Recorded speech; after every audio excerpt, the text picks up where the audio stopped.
buenas tardes, señoras y señores, distinguidos universitarios que nos acompañan, todos interesados en la ciencia. Desde que fue creada hace 25 años, la Cátedra Latinoamericana Julio Cortázar ha sido una muestra de la enorme generosidad de sus fundadores, los escritores Gabriel García Márquez y Carlos Fuentes. Ahora forma parte de su legado para la cultura en toda América Latina en este espacio académico que reúne sus nombres con el de su admirado amigo y autor Julio Cortázar. Aquí se han dado cita la inteligencia, la imaginación, la crítica y la razón en busca del diálogo y con las miras de ensanchar nuestra visión sobre la compleja realidad que enfrentamos para incidir en ella y buscar modificarla desde la reflexión y la acción. Esta tarde, en nombre de las autoridades del Centro Universitario de Ciencias Sociales y Humanidades de la Universidad de Guadalajara, tengo el gran honor de dar una muy cordial bienvenida a Juan Junoy. Muchas gracias por estar aquí.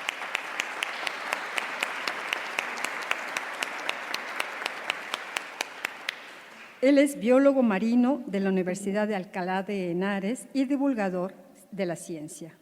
Él va a dictar la conferencia magistral ¿Por qué el ajolote es el ajolote? Bautizando a los animales.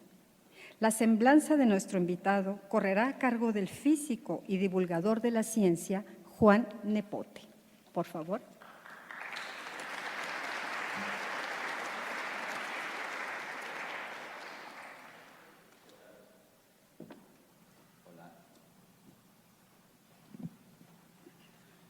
Listo, ahora sí. Gracias. Muy buenas tardes. Muchas gracias a la doctora Dulce María Zúñiga, a la Cátedra Julio Cortázar, Cátedra Latinoamericana Julio Cortázar, a las autoridades de la Universidad de Guadalajara, los campus aquí presentes. Personalmente, es un gran gusto estar esta tarde con Juan Junoy en este Paraninfo y también es un enorme placer saber que un espacio tan consolidado, admirado y querido por toda la comunidad de la región, como es la Cátedra Latinoamericana Julio Cortázar, voltea cada vez con más ahínco a la ciencia y la tecnología, y creo que eso es de celebrarse. Ojalá hagamos un papel lo suficientemente digno como para que esto continúe.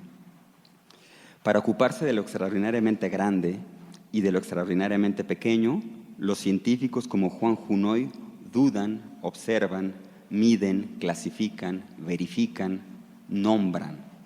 Sugieren que la materia está formada por partículas elementales invisibles a los ojos humanos, que se unen para dar origen a los átomos, omnipresentes en la imaginación y en la realidad.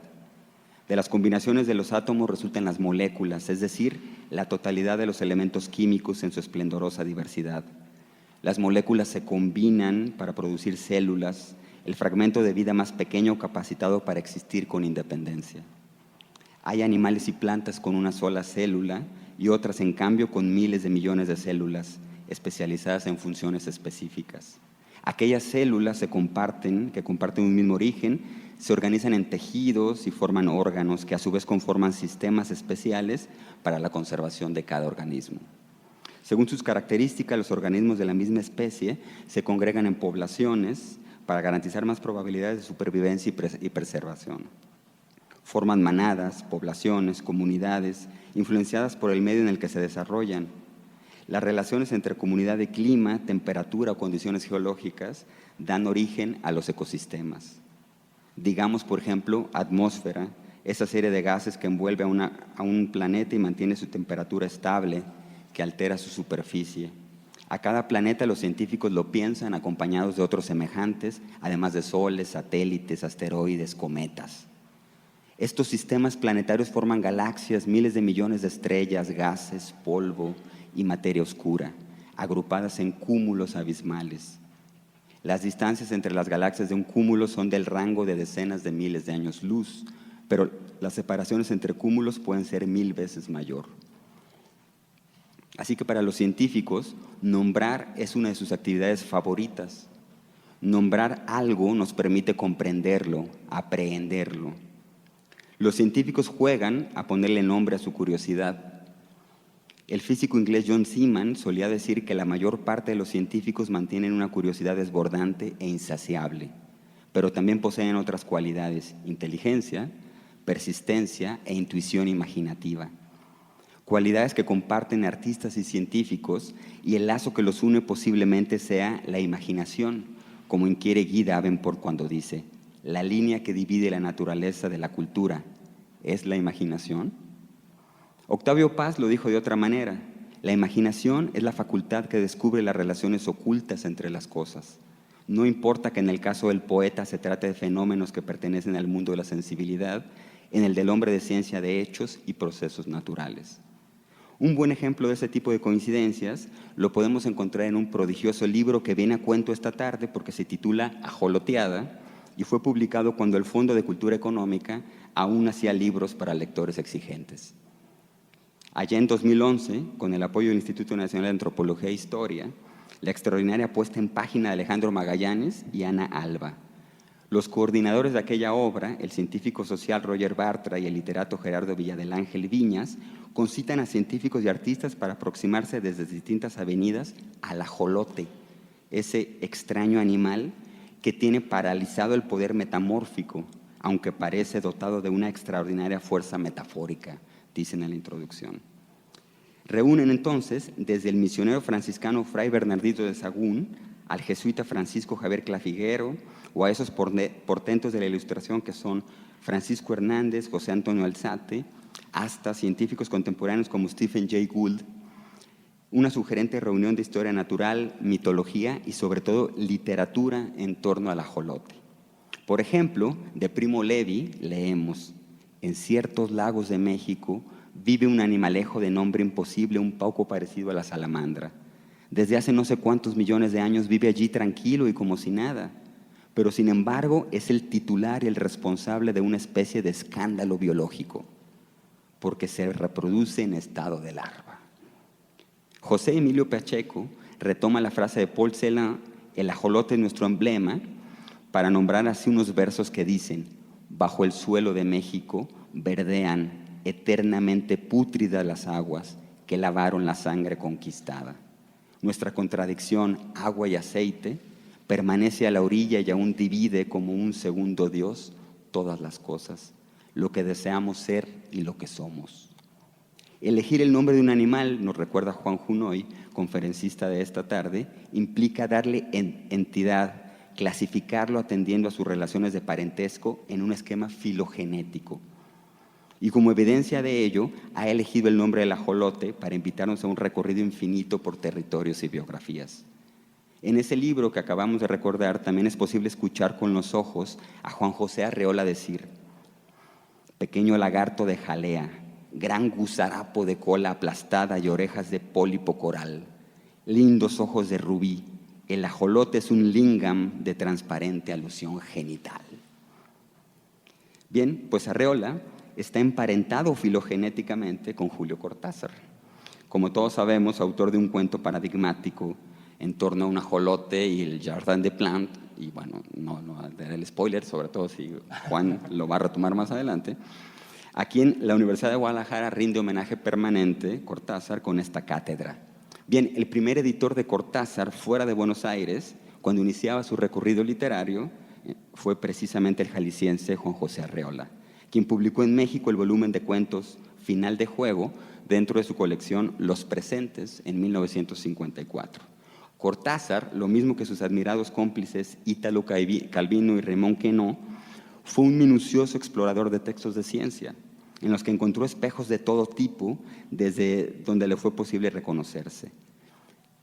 Cortázar dice: a lo largo de mi vida, siempre que he podido acercarme a esos artículos de divulgación en donde problemas de física pura o alta matemática son presentados, de manera que alguien como yo, que ignora la física y las matemáticas, puede de todas maneras tener una idea global y general de la cosa, los he leído siempre apasionadamente, porque su reflejo sobre la literatura me parece evidente y total.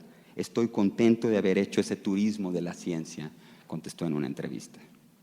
Esto es posible verificarlo en sus historias de cronopios, donde nos presenta a esos seres esquivos y cándidos, distraídos hasta el extremo, entusiastas para el canto, paradójicos y entrañables, quienes encontraban en el mundo un simpático universo de malos entendidos y que desde 2011 están emparentados íntimamente y para siempre con la paleontología.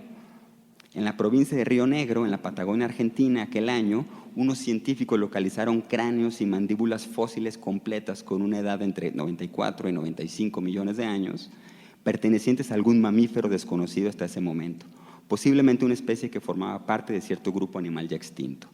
El autor principal del artículo que dio cuenta de este hallazgo, publicado en la revista Nature, es el argentino Guillermo Rouget, quien, al tratarse de un mamífero sin antecesores directos conocidos, que medía entre 15 y 20 centímetros de largo, incluida la extensa cola, y su hocico estirado albergaba unos prolongadísimos colmillos, no tuvo más remedio que llamarlo extraño, y por eso decidió bautizarlo Cronopio dentacutus. Nunca, como en aquella ocasión, tuvo más sentido la reflexión de Carlos Fuentes, uno de los creadores de esta cátedra, en homenaje a su enormísimo amigo Julio Cortázar, cuando nos dice: cada lector crea su libro, traduciendo el acto finito de escribir en el acto infinito de leer. La aventura de nombrar es muy semejante a la aventura de leer. Quizá por ello Galileo insistía en que las matemáticas son el lenguaje en el que está escrito el libro de la naturaleza, y eso es lo que hemos intentado comprobar con este pequeño experimento de la imaginación. Un solo nombre, ajolote, sirve como catapulta para un viaje por territorios y biografías, justamente como regularmente lo hace nuestro invitado de esta tarde. Juan Junoy, nombre común, para no decir vulgar, o Juan María Junoy Pintos, nombre científico, se dedica a perpetuar, como si se tratara de un Adán en el paraíso o de un Juan Bautista en el siglo XXI, esa labor eterna de ponerle nombre a los animales, a pesar de que ni siquiera sabemos calcular cuántos animales nos hace falta nombrar. Catedrático del Departamento de Ciencias de la Vida en la Universidad de Alcalá, donde se doctoró en biología marina, sus estudios en zoología marina le han llevado a describir, es decir, a nombrar, una decena de nuevas especies. Especialista en biodiversidad marina, siendo una autoridad dentro de un grupo de invertebrados particularmente desconocido, los nemertinos, unos gusanos marinos que no interesan mucho, ni son bonitos, ni hacen cosas extraordinarias, pero hay que conocerlos, en palabras de nuestro invitado, y desde 1991 ha sido profesor de la Universidad de Alcalá, lo mismo en asignaturas vinculadas con la biología que con las ciencias ambientales, con una antigüedad que rebasa 6 quinquenios docentes.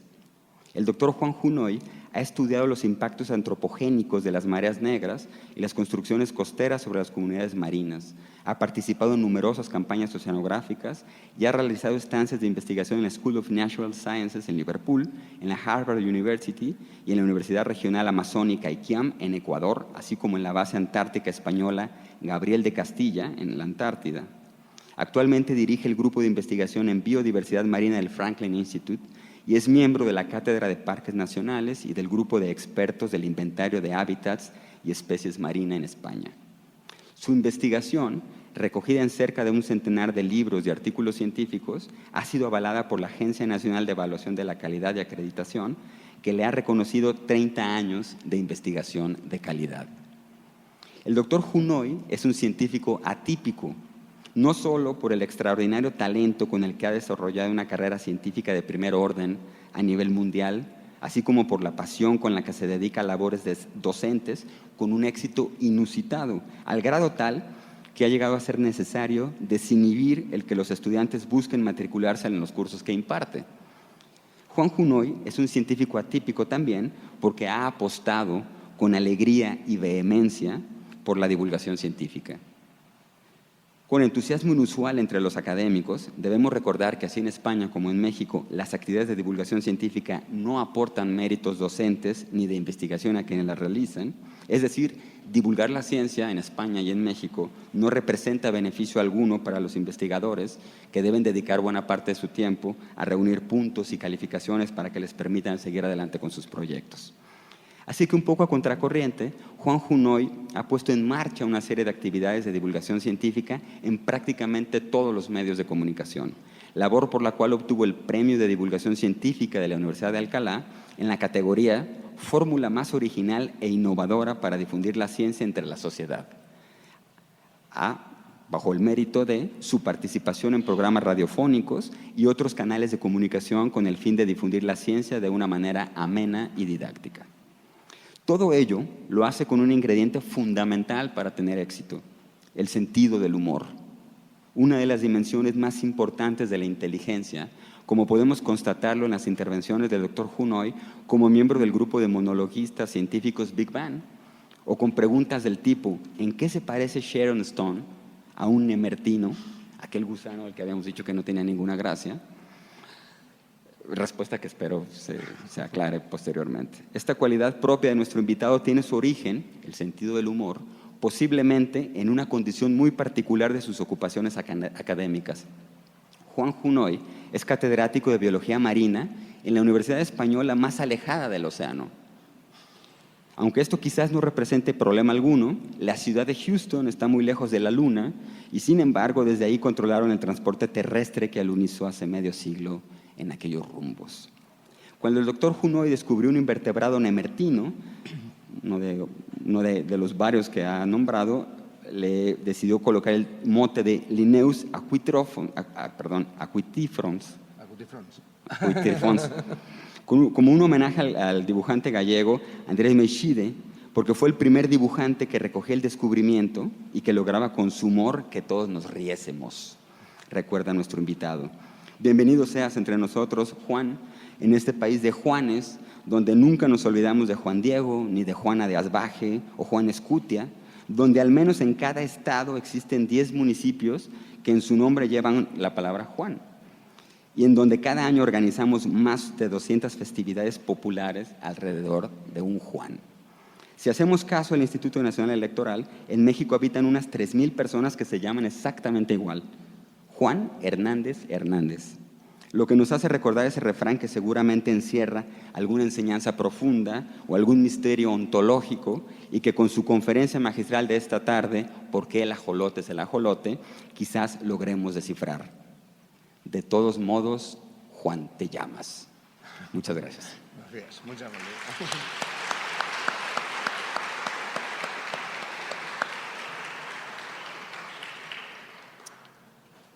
En junio de 2009, con mi doctorando Alfonso, volábamos hacia San Francisco. Íbamos a participar en la Conferencia Internacional de los Nemertinos, un grupo de animales en el cual soy especialista, como nos acaban de comentar. A ver si conseguimos aquí que esto vaya. Ahí no. Bien, pasé la aduana de Estados Unidos sin ningún problema, pero por alguna razón Alfonso fue retenido. Alfonso es un tipo normal. O sea, no sé, no tiene una cresta punky, no lleva anillos, no tiene tatuajes, no le falta una oreja, no va vestido de mariachi. En fin, una persona que no llama la atención de ninguna chica al primer vistazo. En eso nos parecemos mucho.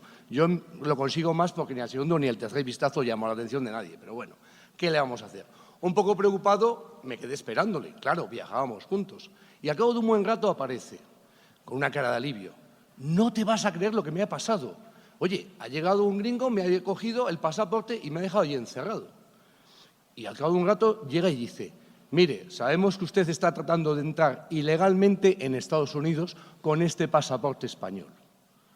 Pero bueno, ¿qué me está contando? Sí, señor, porque el pasaporte está muy bien hecho, pero hemos detectado que este pasaporte es falso. En el lugar de expedición, en este pasaporte español, han puesto que está hecho en Guadalajara. Y Guadalajara todo el mundo sabe que es una ciudad de México. Esto es así. Estoy muy orgulloso de estar en la ciudad de Guadalajara que importa en el mundo, porque la otra ciudad de Guadalajara realmente nos pilla muy cerca de Alcalá de Henares. Si me permiten, esto no va tan bien como yo esperaba.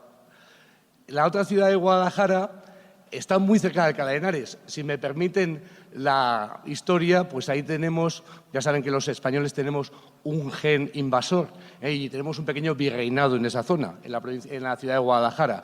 Bueno, como virreinado no es muy correcto políticamente decirlo, le diré que tenemos un campus. Y entonces yo todas las mañanas me encuentro con este letrero cuando voy a trabajar. Puedo ir a Guadalajara, la pequeñita, la de España, o puedo ir a la Universidad de Alcalá, que es donde trabajo todos los días. Quisiera con esto pues agradecer desde luego tanto al rector, a los rectores que ahora nos acompañan, a la muy agradable presentación de Juan Nepote, todo el cariño con que he sido recibido. Y no quisiera olvidar desde luego a Erandi y a Olín, que me han tratado fenomenalmente desde el inicio de mi estancia aquí. Muchísimas gracias porque para mí es, como les digo, un orgullo estar en la Guadalajara que importa. Por otro lado, también me es fantástico para un científico estar en una cátedra que tiene tanta arraigambre literaria. Claro, yo les he contado que vengo de la Universidad de Alcalá. Alcalá de Henares es la cuna de Cervantes y de alguna manera podemos estar uniendo esta lengua común que tenemos con Cervantes con Cortázar. Podemos estar hablando, como nos han comentado antes, con los fundadores que hicieron la cátedra, con García Márquez o con Carlos Fuentes. Pues para mí es todo un orgullo. ¿Por qué? Porque estamos acostumbrados a ver la ciencia de una manera muy dicotómica. En esto, no sé si es que porque tenemos el cerebro muy dividido en dos, y o eres de Chivas o eres de la América, y entonces va así, pues igualmente tienes o eres de ciencias o eres de letras. Y ese paradigma hay que romperlo, hay que irlo erosionando. Y supongo que al ser invitado a una cátedra literaria un científico, pues vamos a ir consiguiendo que estas cosas se vayan puliendo. Si consigo que esto nos pase, les contaré, sí, vamos bien, les contaré lo siguiente. Recuerdo una historia de mis tiempos de universidad. Realmente cerca de la calle de Callao, en la calle Libreros, los universitarios nos acercábamos allí a comprar los libros de la carrera. Y también, esto era más frecuente, a vender los libros de la carrera. Porque, oye, un universitario no es que esté siempre sobrado de plata. Bien, pues un librero muy avispado hizo una cosa y tenía muy claro esa dicotomía que les he contado. De tal manera que esos libros que estaban de oferta los puso en dos montones diferentes. Los libros de biología, de matemáticas, de física, tenían un gran cartel que ponía libros al 50%, con un 5 y un 0 bien grande. Pero claro, pensó que la gente de letras, los libros de filosofía, de literatura de lengua, no podía utilizar esos guarismos. Con lo cual puso libros a mitad de precio. Conseguimos realmente unificar esos dos criterios. Bien, nombrar. Nombrar, como nos ha dicho Juan, es dar entidad. Lo que nombramos existe, se crea. Más discutible sería pensar que lo que no se nombra no existe. Bueno, los políticos son especialistas en esto. Evidentemente, pretenden que lo que no nombre no existe. Manera muy buena de enfrentarse a los problemas. Nosotros tuvimos un presidente del gobierno que era patético cuando iba a las ruedas de prensa. Jamás decía la palabra crisis. Supongo que pensaba que si no lo nombraba, no existía. Esto es una máxima de Steiner. Lo que no se nombra, no existe. Bien, los nombres nos pueden llevar, como nos ha recordado también Juan, a seres fantásticos. Oye, realmente nos encontramos con cronopios, con famas, con mascupias. Bien, si pensamos un poco en Juan Rulfo, podemos pensar en la ardiente Comala o incluso en el exótico Macondo de García Márquez. Estos dos autores, sin embargo, utilizaban otro sistema para conseguir los nombres de sus personajes de sus novelas. Por una parte, Rulfo visitaba los cementerios e iba anotando nombres de las lápidas de los cementerios, mientras que García Márquez lo que hacía es que tiraba de guía telefónica y de ahí cogía los nombres de los personajes de sus novelas. Vamos, que seguro que Pedro Páramo está bien enterradito, pero que cualquier día salimos a tomar unos tragos y a lo mejor nos encontramos con Aureliano Buendía. Puede ser. No tengo ni idea de dónde sacó don Carlos Fuentes los nombres de Isca Cienfuegos o de Artemio Cruz. Pero no importa. No importa porque yo con Carlos Fuentes tengo una relación muy especial desde 1987. Desde 1987, don Carlos Fuentes y yo estamos a 1 grado de separación. Seguro que ustedes conocen Bueno, los más viejos del lugar seguro que conocen aquello de los 6 grados de separación de Kevin Bacon.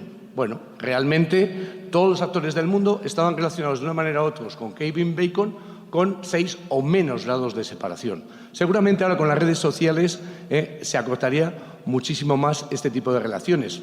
Para meternos un poco en matemáticas, sería la teoría de grafos, el sistema de grafos, y en lugar de grados de separación ahora les llaman nodos, que parece que queda un poquito más fino. Pues es que, como les digo, desde el año 87 estamos a 1 grado de separación, porque ese año don Carlos Fuentes recibió de manos del rey de España, don Juan Carlos de Borbón y Borbón, en el Paraninfo de la Universidad de Alcalá, el premio Cervantes. El año 1987, quien les habla recibió en la sección de personal docente, de manos de la jefa de personal, María Rosa Vigara González, el primer contrato de profesor. Solo uno de estos 2 hechos está reflejado en la Wikipedia. El hecho no reflejado en la Wikipedia fue muy importante para mí, porque en ese momento, y aquí voy a permitirme utilizar una palabra de los de letras, vamos a repetir, hice el pleonasmo, dejé de ser becario precario, porque realmente nosotros no utilizamos mucho lo de becario, decimos precario, que más o menos nos da una idea de por dónde van los tiros. Pero aquí hemos venido a hablar de cómo se nombran los animales. Sin duda, los primeros nombres que se dieron a los animales fueron nombres onomatopéyicos, es decir, es muy seguro que el toro o el bisonte fue mu y el lobo fue au. Cuando vamos con los críos, estamos dando un paseo por la calle y empiezan a hablar, mira un guau guau, mira un piau miau. Oye, pues estos nombres onomatopéyicos han persistido todavía dentro de los nombres vernáculos. Les voy a poner unos ejemplos de la fauna española, que es evidentemente la que mejor conozco. El cuco.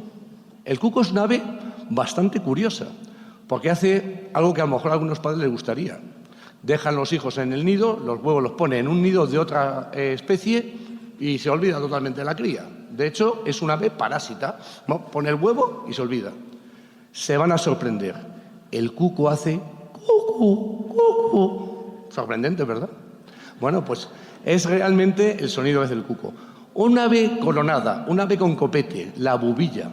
La bubilla hace un up, up, up, up, up, up.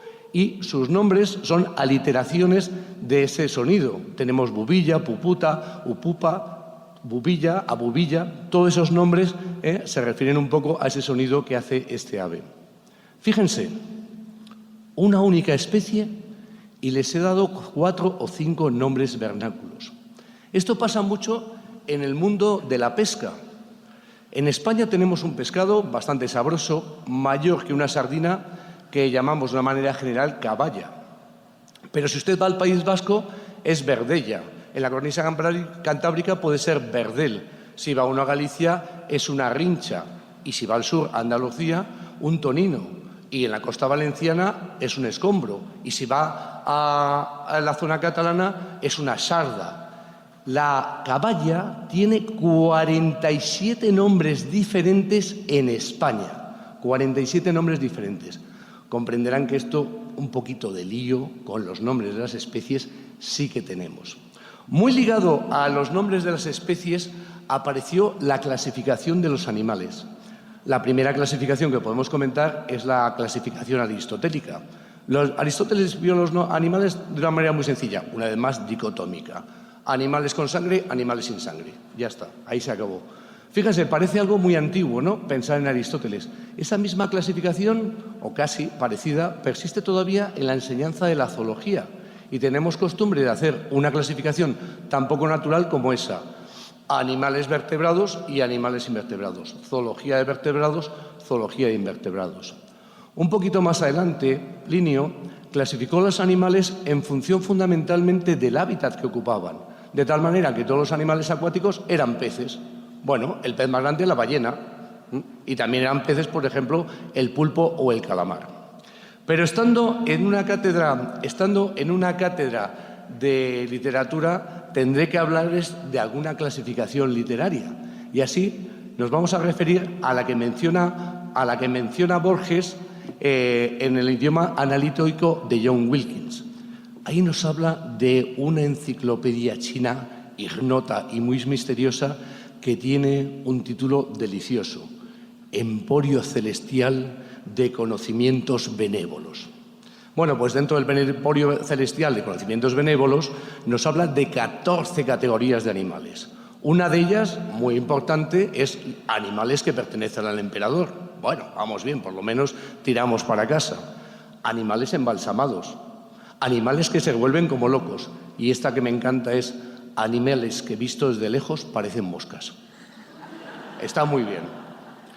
Pero un gran avance en la clasificación de los animales la tenemos con un genio. Me voy a permitir utilizar el castellano porque ya que le escribía en latín lo podemos decir. Carlos Linneo. Carlos Linneo realmente estableció un sistema jerárquico para clasificar a los animales, de tal manera que los animales que convertían unas gran características comunes eran los grupos de mayor entidad. Y a medida que esas características se iban restringiendo, se establecían subgrupos de ese gran grupo donde compartían, lógicamente, menos afinidades. Lo voy a explicar con un ejemplo. El león y nosotros somos mamíferos, pero claro, el león es un carnívoro, está junto a la foca o al oso, y nosotros somos primates, del orden de los primates. Dentro de los carnívoros, el león es un felino, está con el puma o con el gato. Y dentro de los felinos es del género Panthera. Y el nombre de la especie es Panthera leo. Oye, de un plumazo ya pueden ustedes clasificar un león. Mamífero, orden mamíferos, clase mamífero, orden carnívoros, familia felinos, género Panthera y especie Panthera leo. Panthera leo, 2 nombres. Esa es otra gran aportación importante del Linneo. Hace una nomenclatura binominal con 2 nombres. Sería como nombre y apellido, pero un poquito dado la vuelta. Sería primero el apellido y luego el nombre. Pero realmente el nombre de la especie siempre son 2 nombres. Y decimos binominal, ¿por qué? Pues porque si decimos binomial, resulta que los matemáticos se nos mosquean. Claro, el binomio ya lo tenían hecho desde Pitágoras. Y ya saben ustedes cómo son los matemáticos. Son cuadriculados, cartesianos. Nos ponen límites y no dejan que nos integremos. Pero bueno, si alguna vez ustedes ponen binomial en lugar de binominal, no va a pasar absolutamente nada.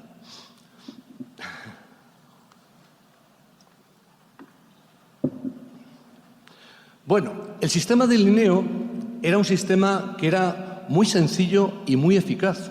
Oye, y enseguida todo el mundo descubrió que era fácil nombrar así a los animales con ese sistema. Pero dense cuenta que estamos hablando del siglo XVIII, siglo XIX, inicios del XX, los siglos de las grandes exploraciones animales. Y no había WhatsApp, no había Internet, no había una buena comunicación. ¿Qué es lo que ocurrió? Pues que se reprodujo el esquema que les he contado para la caballa. De tal manera que a una misma especie, diferentes autores le ponían nombres distintos. Vale, tenemos otra vez el lío montado. ¿Esto qué sentido tiene? No sé si ustedes están siguiendo un poco las noticias del Brexit. Es un problema más europeo. Si ven al speaker del Parlamento británico, es muy curioso. No tiene unas corbatas tan bonitas como las mías, pero tiene unas corbatas de fantasía que hay que respetar. Bueno, pues una de las imágenes que tenemos del speaker es dando puñetazos en la mesa y decir ¡Order! ¡Order! ¡Order!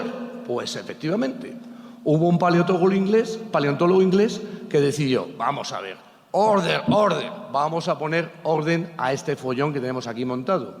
Y llamó a los grandes zoólogos de la época, a Richard Owen, a Charles Darwin, y entre todos crearon un código. Este señor es Hugh Strickland y el código que creó en 1843 es la primera idea de normalizar los nombres de los animales y se conoce así, con el nombre de su creador, el código de Strickland. ¿Qué es lo que ocurrió? Ya saben cómo somos los humanos. Culo veo, culo quiero. De tal manera que si los ingleses tenían su código, los franceses tenían el suyo, y los italianos el suyo, y los alemanes el suyo. Hombre, vamos a ver, hubo un momento de dispersión. Pero afortunadamente también los humanos somos capaces de ponernos de acuerdo, excepto en el gobierno de España, pero bueno, no nos ponemos de acuerdo nunca.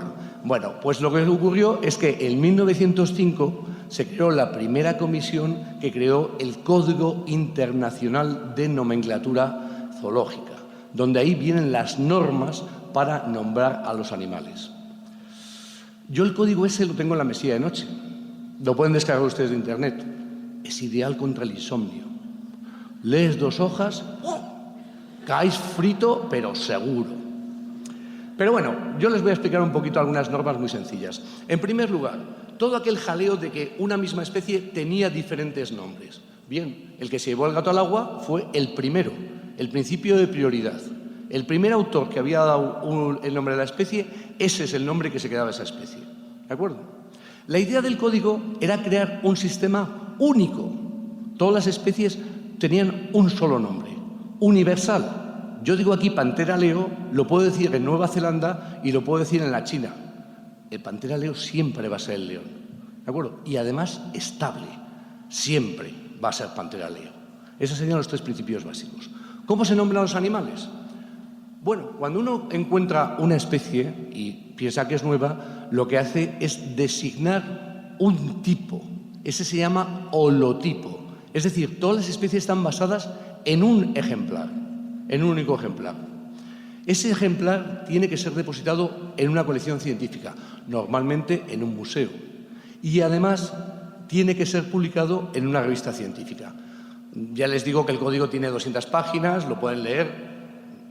Hay gente que para todo, o sea, que si usted quiere leerse el código lo pueden hacer. Pero prácticamente con esas 3 normas sería suficiente para tener una idea de cómo se nombran los animales. Evidentemente tiene sus pequeños inconvenientes. Porque vamos a ver, imagínense ustedes que viene ahora un extraterrestre, que como les he comentado, pues ha descargado el código de nomenclatura zoológica desde internet y lo tiene a mano. Y coge a Brad Pitt y a mí. Nos ponen especies diferentes, seguro. Claro, entonces, en gran medida, los zoólogos lo que tratamos de coger es suficientes ejemplares para reflejar la variabilidad de esas especies y, por supuesto, los 2 sexos. Pero claro, esto a veces no es posible. La última especie que yo he recogido, la recogimos a 500 metros de profundidad con un submarino. No puedes ir a recoger esas especies todos los días. Y hay algunas especies que solo constan de un único ejemplar, que lógicamente es el holotipo. Ese es el holotipo. Si tienes toda una serie, sería lo que se llama holotipo y serietipo. Serían todos esos ejemplares que también se depositan en colecciones.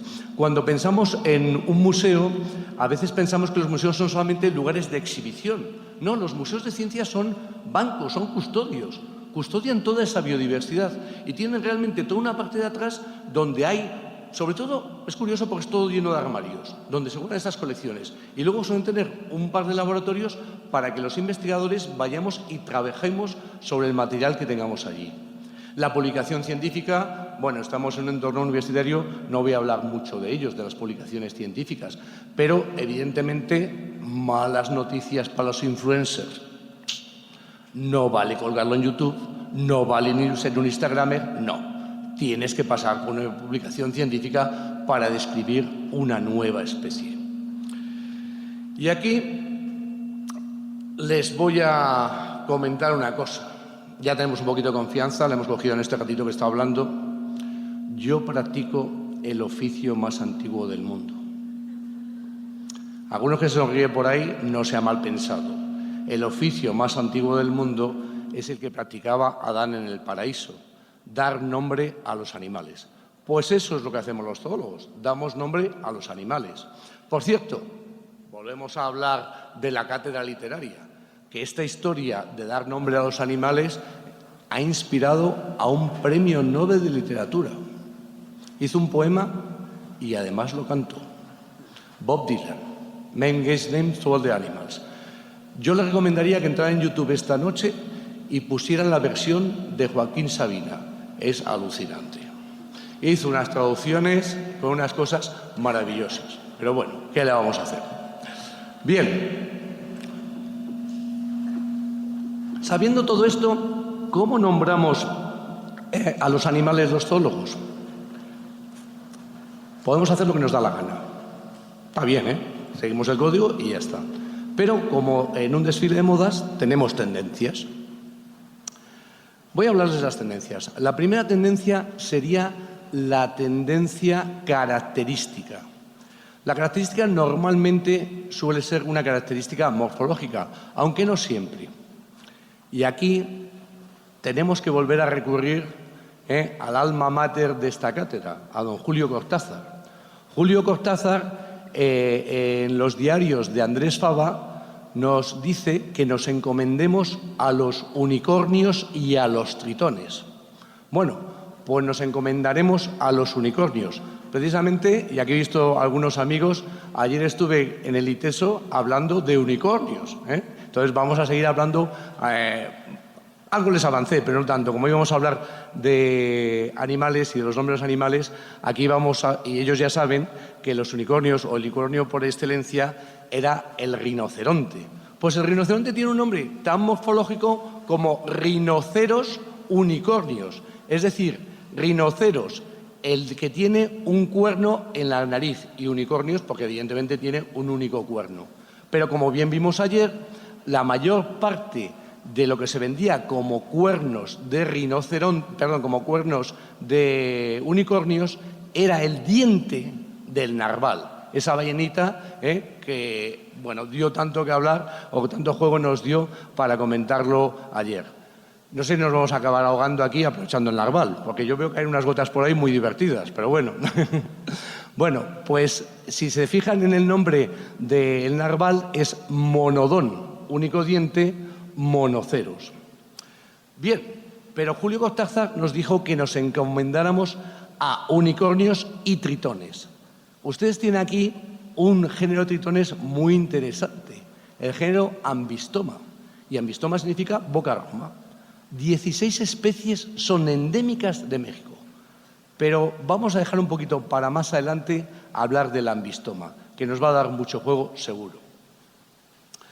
Los zoólogos a veces no tenemos demasiada imaginación y vemos a un animal que tiene la cabeza negra y directamente le llamamos melanocéfala. Pues vale, facilísimo.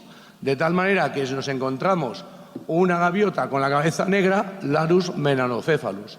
Si tenemos un pajarito que tiene la cabeza negra, la curruca cabecinegra, pues Silvia melanocéfala.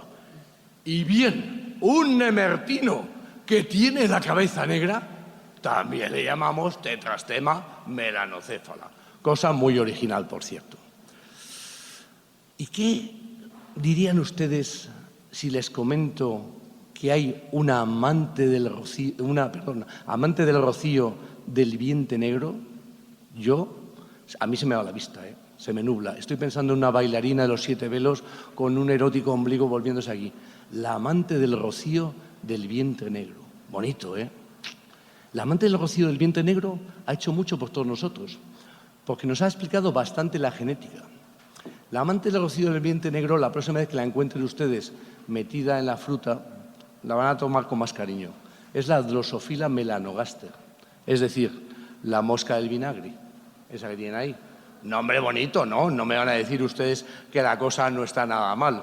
Bien, como les comentaba, los nombres pueden ser de características morfológicas o no. Por ejemplo, Linneo, seguro que a Linneo le gustaba el marisco.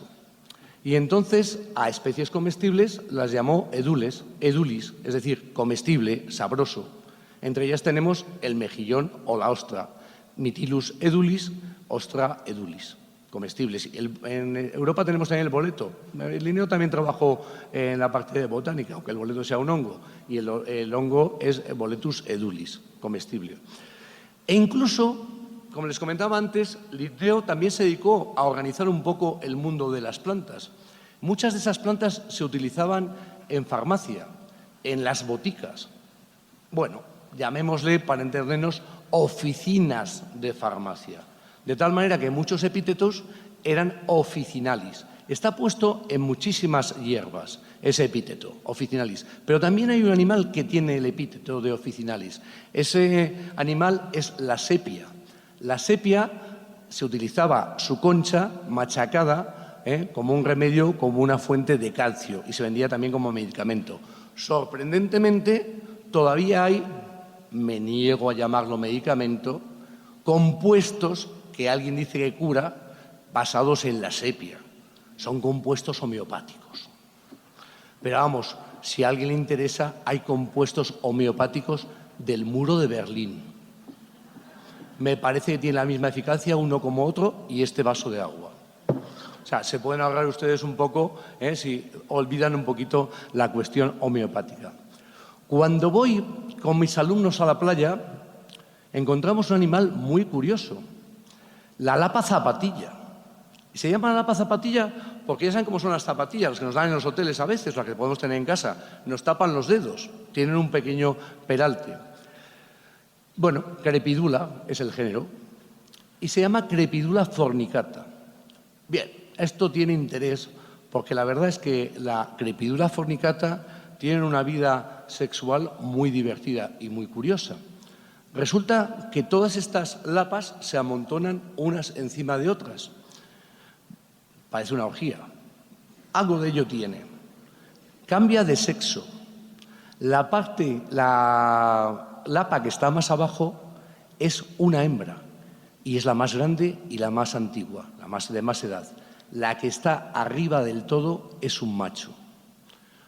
Oiga, y estas lapas tienen algo muy interesante que nos ha dado la naturaleza. Estas lapas copulan. Claro, lo que hace es que el macho de arriba extiende su largo pene para copular con la hembra que está abajo del todo. Entonces siempre hay alguno en clase que dice, o en el campo en este caso, te dice, ¡ah, Crepidula fornicata! Ya sé, porque está todo el día cogiendo. Nosotros diríamos follando, pero en fin. Bueno, no, listillo, tiene las hormonas subidas, no va por ahí. Resulta que fornicata significa arco, viene de fornix. Lo que realmente ocurre es que fornicar viene precisamente del arco. Las prostitutas de la antigua Roma ejercían su oficio, que ya sabemos que no es el primero del mundo, debajo de arcos. Y por lo tanto a ese oficio se llamó fornicar, de fornix, arco. Una cuestión bastante curiosa. Bien, pero tenemos también otra segunda tendencia. Tenemos la tendencia peloteo. Me han dicho, aquí debo decir, tendencia barbero, que igual se entiende un poco mejor. Oye, alguien nos tiene que dar dinero, alguien tenemos que hacerle un poco, adularle, pues dediquémosle una especie. Y eso es lo que se hace. Podemos nombrar las especies dedicándoselas a alguien. Está muy bien, porque fíjense, antes había un anuncio, supongo que aquí también llegó, un diamante es para siempre. Un nombre de una especie es para siempre, que para eso tenemos un código. Hemos dicho que era permanente ese nombre. Pues tú le pones un nombre a esa especie y quedas de maravilla. Claro, eso por ejemplo lo hizo en 1848 Mariano Graells. Y Mariano Graells seguramente necesitaba fondos y le dedicó una mariposa a la reina, Graelsia Isabelae.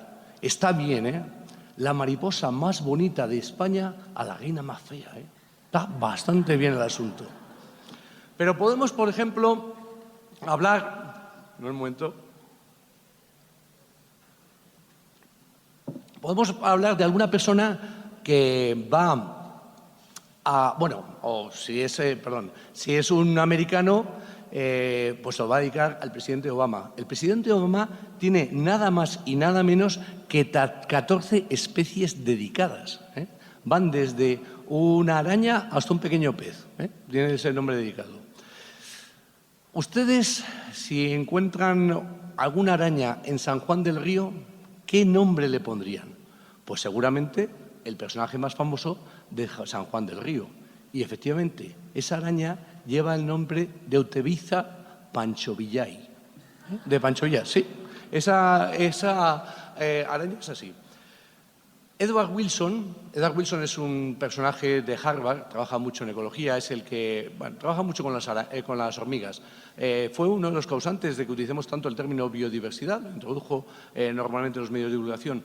Pues Edward Wilson recogió una araña en el sur de México y la encontró hasta Colombia. Una araña que está en toda la zona de Yucatán y ya les digo, hasta Colombia. Bueno, pues a esa araña le llamó Pheidole harrisonfordi, dedicada al actor Harrison Ford. Sí, no, les aseguro que lo mejor que se puede hacer es dedicar alguna especie a una personalidad famosa. De tal manera que Shakira, los Beatles, todo este tipo de gente tienen especies dedicadas en su honor. Para hablar de otro de mis grupos favoritos, serían, bueno, unas pequeñas pulgas de agua, serían los isópodos. Bueno, pues nosotros tenemos isópodos dedicados, por ejemplo, a Bob Marley. Tenemos a Bob Marley, tenemos la Natia marleyi. Y también tenemos otro isópodo, Cirolana mercurii, dedicada a Freddie Mercury. Y eso es una cosa que podemos hacer. Yo incluso he dedicado un nemertino a personas entrañables, una especie de nemertino. Y tuve la enorme suerte de que además constituyó incluso un nuevo género. Y eso me permitió coger a dos personas que yo les tenía mucho cariño y dedicarle la especie. Se trata de un nemertino, yo parece que soy un poco obseso sexual, pero es que estas cosas son divertidas.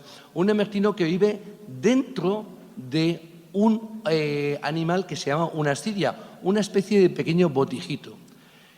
Y utilizan la ascidia como nidito de amor. O a lo mejor incluso como hotel de paso. No sé si es tanto así el asunto.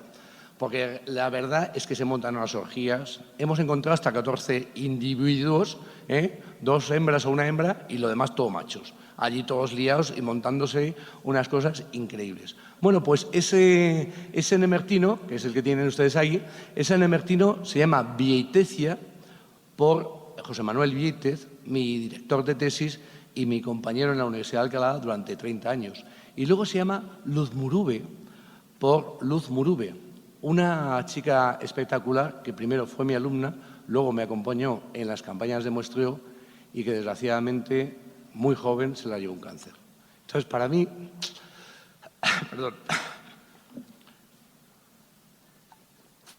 a veces no se emociona con estas cosas. Para mí fue un orgullo poner ese nombre a esta especie, de esas personas que para mí eran entrañables. Bien, poner estos nombres que, como ven, a uno le gustan, tiene un pequeño problema. Estar casado. Porque claro, si está casado, tienes a la mujer que te dice, pero Juan, ¿y yo cuándo? Dedicas la especie a tu profesor, a una alumna, a un dibujante de tiras cómicas. ¿Y yo cuándo? Y yo siempre tengo que decir, cariño, mi amor, estoy buscando una especie que sea muy bonita y no la encuentro. Desde aquí ya les digo, no se tatúen jamás el nombre de una novia, porque puede ser exnovia y va a tener muchas explicaciones y van a ver disminuidas sus relaciones sexuales, seguro. Bien, tenemos también otra tendencia más, que es la tendencia toponímica. Bien, nombremos a las especies como un lugar. Bien, y aquí podemos hablar del que antes habíamos dejado por ahí colgado, Ambistoma. Ambistoma mexicanum o mexicano. Es el ajolote, efectivamente. Ahí el ajolote tiene ese nombre. Y oye, da gusto, porque como nos ha comentado Juan, aquí entre Juan está la cosa, como nos ha comentado Juan, pues tenemos un delicioso cuento de Julio Cortázar, Axolot. Y como evidentemente es una especie típicamente mexicana, endémica de México, Julio Cortázar lo descubrió en París, en el Jardín de las Plantas de París. Está muy bien. El cuento es bastante inóptico porque al final don Julio acaba convirtiéndose en un axolot, en un ajolote.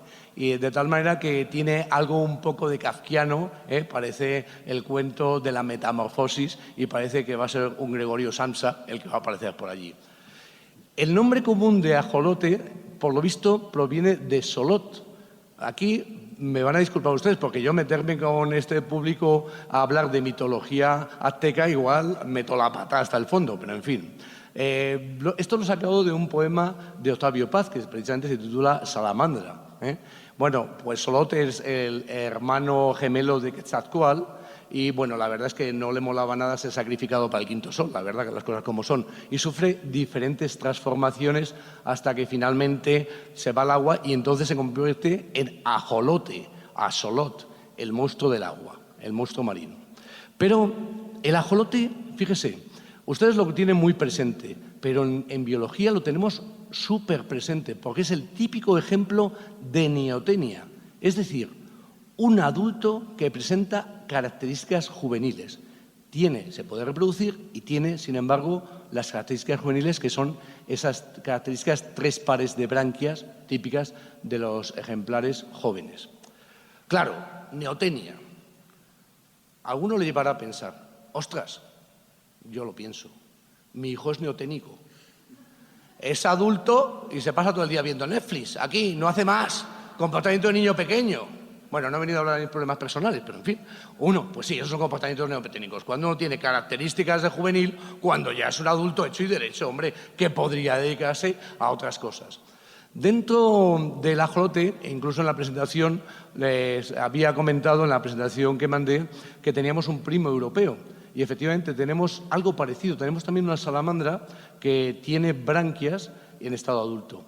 Es divertido, es curioso, se llama el proteo o el proteus, porque cuando llegaba una inundación en las cuevas de Dalmacia, en la zona de la antigua Yugoslavia, frente al Adriático, para hacernos una idea, pues estas pequeñas salamandras, que eran albinas, vivían en cuevas, salían a la superficie y la gente lo interpretó durante mucho tiempo como las crías del dragón, una cosa bastante curiosa. Ahí tenemos a contactar el axolot y ahí tenemos la cría del dragón. Bien, yo he determinado también algunas especies y les he puesto el nombre de la localidad donde yo estaba. La primera especie que describí es esta que tienen ahí, que es el Tetastema focensis. Y lo hice por la localidad de Foz. Toda mi infancia la había pasado en los veranos en Foz. De hecho, a mí también es un orgullo, hice mi tesis doctoral estudiando todo el fondo de la ría de Foz y viendo los animales que ahí vivían. Y dentro de una almeja que vivía en el fondo, en la zona de los fangos, encontré un nemertino. Ese nemertino cambió, de hecho, mi vida. Cambió mi vida porque decidí dedicarme a ellos. Nadie me podía ayudar en España a estudiar los nemertinos. Y, bueno, lo que hice fue irme en estancia postdoctoral a Liverpool, a la School of Natural Science, y trabajé en los nemertinos. Y constituyó mi primera especie, Tetastema focensis. Tetastema focensis tiene algo muy particular. Tiene un estilete, es una navajera. De tal manera que hace una cosa muy curiosa dentro de la almeja. No se la come, la protege. Si se acerca por allí un pequeño crustáceo, un poliqueto, cualquier gusanito, cualquier cosa que se quiera comer a la almeja, saca la faca, ¡paja! Y ya está. Y además se lo come. Va bien.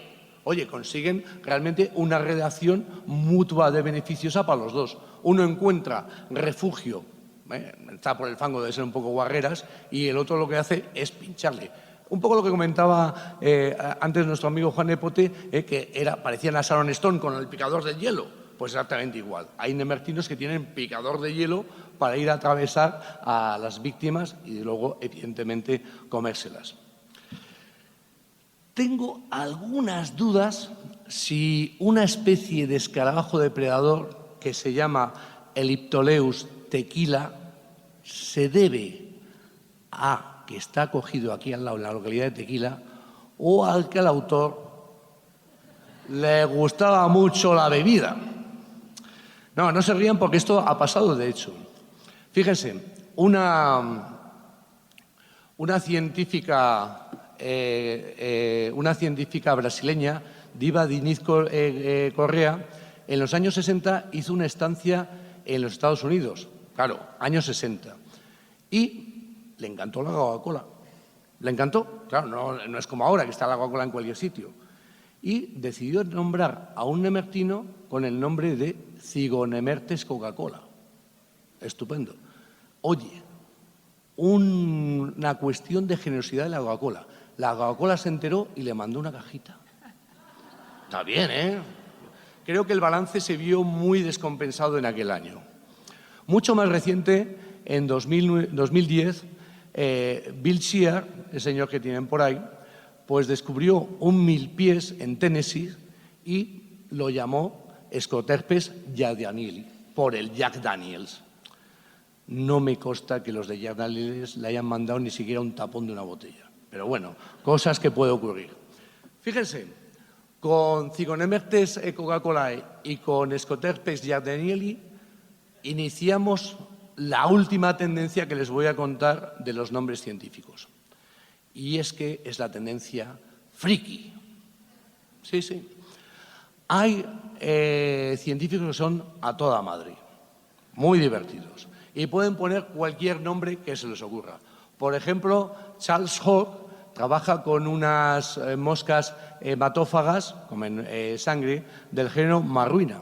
Bueno, pues ha dedicado especies tan divertidas como Marruina vida mía, Marruina querida, Marruina amada, Marruina chamaca. Alguna le vio de ir mal porque también tiene una Marruina bellaca. Yo creo que es que los entomólogos son gente muy necesitada de amor y de afecto, ¿eh? No, se lo digo, es que es cierto. Fíjense, un personaje estuvo en el siglo XIX y el siglo XX, George Giscaldi. George Giscaldi describió 9 géneros de chinches, de hemípteros, y a todos utilizó la fórmula siguiente: fulanita, bésame. Lo puso en inglés. Y entonces tenemos géneros como Mariquismela, Pequiquismela, Poliquismela, todos. Una cosa así, que era esa fórmula que utilizó continuamente. Uno de los nombres más frikis que hay dentro de la zoología se lo debo a un compañero con el compacto de asignaturas, Vicente Ortuño. Vicente Ortuño es otro entomólogo, ¿qué le vamos a hacer? No se puede ser perfecto en esta vida. Hay físicos también. En fin, Vicente Ortuño trabaja mucho con escarabajos, pero además es un tipo que entra en profundidades. Es espeleólogo. Y entonces va a las cuevas y coge ejemplares. Y cogió un ejemplar divertidísimo, pues un estilo de preinsecto, por decirlo de alguna manera, pero lo que fue divertido fue el nombre que le puso.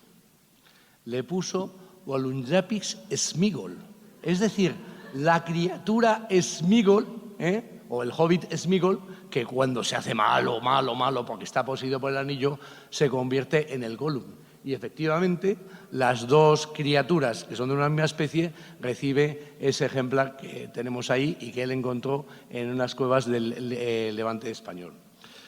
Aquí ahora tendría que matar un poquito a mi querido presentador, porque me ha hecho un spoiler, claro, ¿qué le vamos a hacer? Pero él no tiene la culpa, nos acabamos de conocer. Evidentemente, hay algo también para Julio Cortázar, y es que tenemos también un cronopio. Como muy bien nos ha dicho, es un pequeño ratoncillo que se encontró en Argentina y que se dedicó precisamente a la criatura cronopio. Y si se dan cuenta, recuerda un poco a la rata o a la ardilla Scrat de la Edad de Hielo. Una cosa bastante curiosa. En este caso, el arte imita la naturaleza. Una cosa curiosa que ha ocurrido. Bien, vale, muchos nombres. ¿Cuántos? Bueno, pues tantos nombres como especies. Bien, de acuerdo. ¿Cuántas especies hay en la naturaleza? ¿Cuántas especies zoológicas tenemos? Hombre, pues mira, desde Aristóteles, luego hemos hablado de Plinio, de Linneo, de todos los zoólogos que he ido comentando y nombrando, todo el tiempo que ha pasado hemos llegado a la conclusión que no tenemos ni pajolera idea. Increíble. O sea, esto es algo bastante sorprendente. Nos gastamos miles de millones en ver si hay vida extraplanetaria y no tenemos ni idea de la vida que tenemos aquí. ¿Esto qué pasa? ¿Que somos malinchistas o qué? ¿No apreciamos lo que tenemos aquí en casa? Bueno, esto no puede ser. Pero bueno, algo les puedo comentar o algo les puedo decir. Para hacernos una idea, tenemos aproximadamente 1,5 millones de especies descritas. Pero como diría Mer en la revista Nature, en una primera aproximación, todas las especies que hay en la Tierra son insectos. Una primera aproximación. ¿Por qué? Porque este es un planeta de insectos. De ese 1,5 millones de especies, le he dicho, prácticamente 1 millón son insectos. Por eso hay tantos nombres dentro de los insectos. Y además, dentro de los insectos, aproximadamente la mitad son escarabajos, coleópteros. Esto fue divertido porque en una de las controversias evolutivas, un teólogo le preguntó al genetista John Haldane, que qué podía deducir de Dios observando su influencia en la naturaleza. Y Haldane respondió: Dios está obsesionado por los escarabajos. Claro, está solamente creando escarabajos, una cosa curiosa. El cálculo que podemos hacer es bastante sorprendente. 1,5 millones os he dicho. Los cálculos más bajos de especies estaríamos en torno a 5 millones de especies. Todavía nos queda mucho por descubrir. Los cálculos más altos elevarían esa cifra a 50 millones de especies. Todavía queda mucho trabajo por hacer. Y ahora les voy a contar las malas noticias. Desde que he empezado esta conversación, habremos extinguido 2 especies. Cuando acabemos, posiblemente hayamos extinguido 6. No nosotros, la humanidad. Estamos provocando una gran destrucción de la vida en el planeta por nuestra actividad humana. De hecho, en el mes de mayo se reunió la Conferencia Internacional de Biodiversidad en París y puso en peligro de 1 millón a 1,5 millones de especies, medio millón a 1 millón de especies que podían desaparecer próximamente por nuestra actividad. Es muy duro. Muchas especies van a extinguirse antes de que las hayamos descubierto, antes de que las conozcamos. Y eso no es reversible, no se puede restaurar. Claro, fíjense, se nos quema el Palacio Nacional, no se lo deseo, Bueno, vale, todas las pinturas de Diego Rivera desaparecen. Bueno, las podemos restaurar, podemos seguir poniendo a Hernán Cortés cara de ajolote, no hay problema, no tenemos ninguna cosa. Se nos quemó Notre Dame de París. Bueno, bien, es una desgracia, pero vamos a poderla restaurar. Pero desaparece una especie y esa desaparición es para siempre. Acabo de estar viendo la exposición de Guillermo del Toro, que tiene aquí al lado, y era un cuadro del infierno donde salen todas las torturas que hay en el infierno, ¿no? Como van todos los condenados siendo torturados. A nosotros, que yo me eduqué en un colegio católico, y entonces, decía el cura que nos daba religión que los males del infierno no eran las torturas que aplicaban a los condenados, sino que había un metrónomo que decía para siempre, para siempre. Y eso era lo peor. Pues es que sí. Ese metrónomo lo estoy viendo cuando dicen para siempre, que no vamos a poderlo restaurar, no podemos recuperarlo, es tremendo. Fíjense, las especies las extinguimos aunque sean hiperabundantes. Podemos encontrarnos, por ejemplo, el caso de la paloma migratoria de Estados Unidos. Los primeros colonos que llegaron a Estados Unidos se quedaban alucinados viendo bandadas y bandadas de palomas que pasaban por encima de sus cabezas, bandadas que duraban varios días en pasar, que oscurecían el sol y que hacían un ruido continuo, como si uno estuviera al lado de una vía del tren todo el rato, pasando.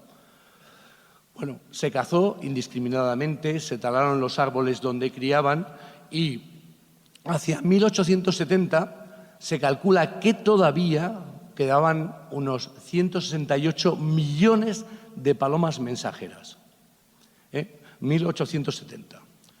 Bien, 30 años después, 1900, un niño de Ohio disparó sobre la última paloma migratoria que quedaba en vida, fuera, en vida salvaje. 14 años después fallecía Marta, que era la última paloma en cautividad en el zoológico de Cincinnati. Hemos pasado de millones y millones a 0 en menos de un siglo. A las especies ni siquiera les salva que sean gigantescas y vivan en lugares remotos. Otro ejemplo, la vaca marina de Steller. La vaca marina de Steller era un manatí gigantesco de 9 toneladas, de 10 toneladas y 9 metros de longitud. Un bicharraco impresionante. Y vivía en Kamchatka, en el extremo oriental de Siberia. Un frío tremendo. Oye, lo consiguió Steller en la segunda expedición de Bering. Allí era muy difícil sobrevivir, no iba casi nadie, los cazadores de focas. Bueno, pues en 1741 es descrita. 27 años después, en 1768, no quedaba ni un manatí de estos, ninguna de estas vacas marinas de Steller. En honor a la verdad, un poquito de culpa pudo tener Steller. Porque cuando la escribió dijo que la carne era tan sabrosa como la del buey y la grasa no tenía que envidiar nada a la mejor mantequilla de Holanda. Hombre, chiquito, no me hagas esto. Porque es que, vamos, efectivamente, los cazadores de focas, acabaron con la vaca marina de Steller. Ustedes tienen el ajolote en peligro crítico de extinción, pero lo van a salvar. Lo van a salvar porque el ajolote es un emblema de México. El ajolote, evidentemente, teniendo en cuenta, yo he utilizado el ajolote incluso, como ven ustedes, como gancho. Si llego a poner una conferencia, el nemertino, ¿por qué el nemertino se llama nemertino? Aquí nos quedamos 4 hablando del nemertino. Entonces digo, bueno, hay que ser un poco tramposo en estas cosas. Vamos a hablar un poco del ajolote. Pero, entre otras cosas, porque como nos ha contado Juan, todos los artistas, una gran cantidad de artistas, Octavio Paz, Julio Cortázar, Juan Villoro, hay incluso también en esa exposición, me ha llamado la atención, de José María Velasco, hay unos ajolotes, me ha encantado, digo, ¡ah, qué bien! O sea, yo veo ajolotes por todas partes. En un autobús el otro día en Ciudad de México, hoy saliendo también vemos ajolotes. Es decir, ustedes han hecho muy bien porque han patrimonializado el ajolote. Y entonces hay programas de cría, la gente está muy bien concienciada sobre el ajolote. Da gusto. No se preocupen, yo no me preocuparía por el ajolote, está bien lo que están haciendo, lo van a salvar, aunque esté en peligro crítico. De hecho, ajolotes, como eran tan llamativos, el último lo vi yo hace una semana en La Coruña, en España, porque están repartidos por todo el mundo, incluso habría poblaciones para restaurar los ajolotes. Es un emblema nacional. Decir ajolote y decir México es prácticamente lo mismo. Pero, ¿qué pasa? ¿Qué pasa si uno trabaja en nemertinos? Yo les envidio, Porque, a ver, cuando uno trabaja en nemertinos, se acerca a alguien y hace 2 preguntas típicas. ¿Para qué sirven?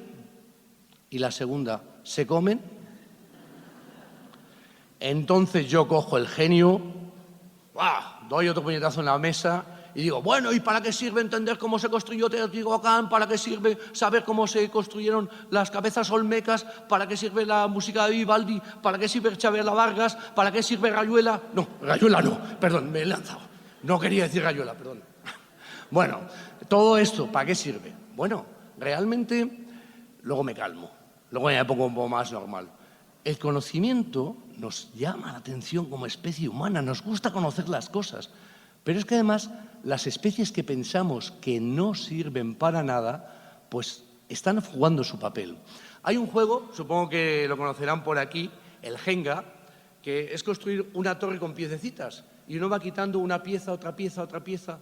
Bien, estamos quitando piezas de los ecosistemas. Si usted va quitando las piezas del Jenga, llega un momento, el que pierde es el que quita una pieza y se queda toda la torre. Estamos colapsando el planeta y estamos extinguiendo muchas especies y llegará un momento en que se colapse. Las especies en conjunto, todas ellas, forman parte de un ecosistema. Entonces tenemos que pensar no a nivel de una especie, sino como un ecosistema completo, algo holístico. De tal manera que gracias a las especies tenemos depuración de aguas, tenemos oxígeno, pero porque están metidas en un ecosistema. Bien, eso es lo que debe todo a veces en los nemertinos. Pero incluso puede ocurrir cosas muy sorprendentes. Fíjense, un nemertino que al menos permite hablar un poco de un nemertino un poco singular. Linnaeus longissimus. Linnaeus no viene por Linneo, porque tendría que tener 2 Ns. Linnaeus viene de línea, por decirlo de una manera. Y longissimus, evidentemente, porque es muy largo. Es tan largo que por lo menos nos ha dado un poquito de fama, por una cuestión puramente anecdótica, porque entró en el libro Guinness de los récords. Este Linneo longissimus, que es un cordón de zapatos, mide lo que una ballena azul, 30 metros. Vamos a ver, 30 metros los moderados. Quiero decirles, hay un libro de una guía de biología marina escrita por unos noruegos y pone que Linnaeus longísimos llega a medir 60 metros, el doble. Yo sospecho mucho del vodka noruego, pero bueno, puede ser que haya nemertinos que vidan 60 metros. Bueno, pues Linnaeus longísimos, fíjense, fue descrito en 1770. 1770. El año pasado, el grupo de Malin Strand, 250 años después, ha logrado sintetizar un potente insecticida a partir de Linnaeus longísimos. 250 años que simplemente lo teníamos como una curiosidad. Es decir, hay cosas que nunca terminamos de conocer, que nunca terminamos de saber. Y ese sería el ejemplo de Linnaeus longísimos. Cuando yo me vengo de campaña oceanográfica, traigo mis muestras, es lo que les decía antes. A mí me apasiona el conocimiento.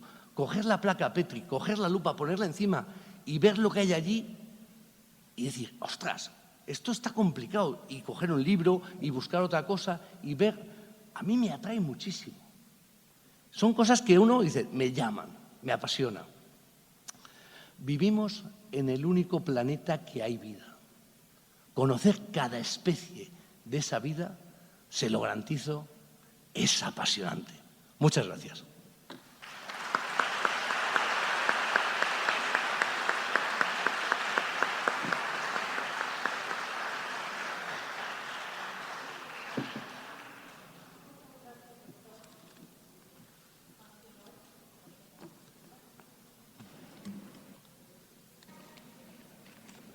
Bueno, muchas gracias, doctor Juan Junoy, por esta magnífica conferencia que realmente nos ha dejado con esa curiosidad para satisfacer y la importancia sobre todo de la conservación de esa diversidad y la importancia de nuestro axolotl, que a como dé lugar vamos a sostener y a conservar. Muchas gracias, Juan Nepote, por esa detallada presentación, muy divertida, muy amena, muy didáctica. Creo que ha sido una lección magistral. A todos ustedes, muchas gracias por su asistencia. Buenas tardes. Muchas gracias.